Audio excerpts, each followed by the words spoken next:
اچھا، جو ساری دنیا کو گمراہ کرتا ہو اور گناہوں پر ابھار رہا ہو. His only mission is to destroy people. اور وہی کوئی ایسی بات بتا دے کہ اس وقت یا اس وقت مجھ سے زیادہ بچ کر رہنا ورنہ میں تمہیں تباہ کر دوں گا، تو اس سے بچنے میں کچھ آسانی نہیں ہو جائے گی. سو لسن کہ شیطان جس کا کام ہی لوگوں کو گناہوں پر چلانا اور تباہ و برباد کرنا ہے، وہ خود اس واقعے میں، اس سٹوری میں ایسے 3 وقت بتا رہا ہے کہ اس وقت میں مجھ سے ذرا بچ کر رہنا.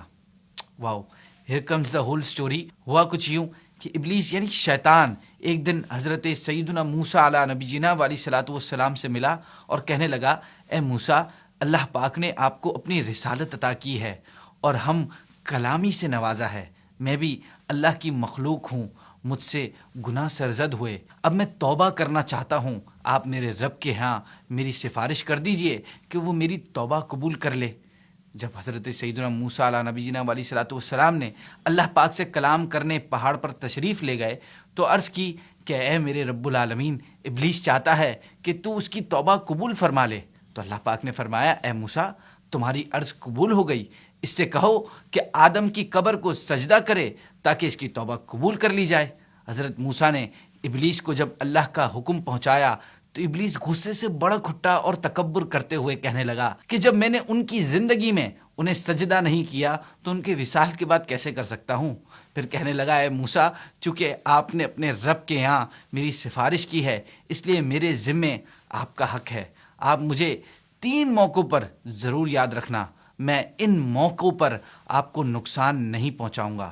نمبر 1، غصے کے وقت، کیونکہ میری روح آپ کے دل میں اور میری آنکھ آپ کی آنکھ میں ہے اور میں آپ کے اندر خون کی طرح گردش کرتا ہوں. لہٰذا غصے کے وقت مجھے نہ بھولنا. انسان جب غصے میں آتا ہے تو میں اس کی ناک میں پھونک دیتا ہوں، پھر اسے خبر نہیں رہتی کہ وہ کیا کر رہا ہے. پھر اس نے بتایا کفار سے مقابلے کے وقت مجھے یاد رکھنا، یہ دوسرا موقع ہے، کیونکہ مقابلے کے وقت میں ابن آدم کے پاس آ کر اس کے بال بچوں اور گھر والوں کی یاد دلاتا ہوں حتیٰ کہ وہ میدان چھوڑ کر بھاگ جاتا ہے. تیسرا اس نے بتایا موقع کہ نامحرم عورت کے پاس بیٹھتے وقت، کیونکہ میں آپ کی طرف سے اس کا اور اس کی طرف سے آپ کا قاصد یعنی میسنجر ہوں گا اور میں آپ دونوں کو بہکاتا رہوں گا حتیٰ کہ اس کے سبب آپ کو اور آپ کے سبب اس کو فتنے میں مبتلا کر دوں گا. شیطان کی ان باتوں سے ہمیں 3 چیزیں معلوم ہوتی ہیں. ویسے تو ہمیں ہر وقت شیطان سے بچنے کی کوشش کرنی چاہیے، مگر غصے، کفر سے مقابلے اور نامحرم عورت سے بچنے کے لیے خاص طور پر ان وقتوں میں ہمیں اس کا خیال رکھنا ہے. اللہ پاک ہمیں شیطان کے شر سے ہمیشہ محفوظ فرمائے، کیونکہ بھائیوں یہ توفیق بھی ہمارا رب کریم ہمیں دیتا ہے. اگر یہ ویڈیو اچھی لگی ہو تو اسے ضرور شیئر کیجیے گا.